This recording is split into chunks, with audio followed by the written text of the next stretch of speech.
Hello everyone, मी आहे दीक्षा. सकाळी उठल्यावर सगळे कामं केले, झाडू पोछा वगैरे सगळं झालं माझं. नंतर अंघोळ केली आणि रेडी झाली. मग पूजासुद्धा केली आणि पूजा झाल्यावर मी आवळा ज्यूस पिऊन घेतला होता आणि त्यानंतर जे बदाम भिजू घातले होते ते बदाम खाल्ले स्वयंपाक करता करता. आणि आज मी केली होती शेवग्याच्या शेंगाची भाजी. आणि स्वयंपाक चालू असतानाच मला मागून मिहीरचा आवाज आला की झोपेतच तो मोसंबी करायला लागला होता आणि त्याला पहिले मला त्याच्या हातात मोसंबी द्यावं लागली. आणि इकडे तोपर्यंत माझी भाजीसुद्धा शिजली होती. खूप छान झाली होती आजची भाजी. आणि मग मिहीरला मी ब्रश करायला दिलं, त्याचं ब्रश झालं. ब्रश झाल्यावर त्याला थोडं दूध दिलं होतं, थोडं खायला दिलं, नंतर त्याला फ्रूट्स दिले खायला. काय आहे ते? आणि पायनॅपल शेकसुद्धा त्याला थोडाफार बनवून दिला होता मी.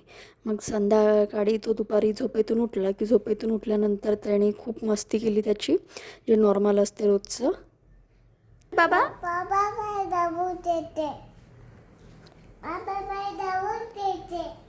अशा. आणि त्याची मस्ती झाल्यावर पाय दुखले तर बाबांना पाय दाबून मागितले, बाबा पाय दाबून द्या. आणि संध्याकाळ झाल्यावर स्वयंपाकाचं चालू होतं. तर आज आम्ही मसाले भात केलेला होता, कारण मी संध्याकाळी 7पर्यंत जेवून घेते.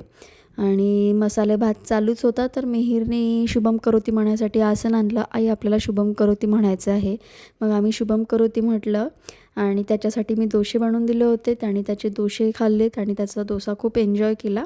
तोपर्यंत माझा भात पण रेडी झाला होता. तर मग मी पण जेवण करून घेतलं.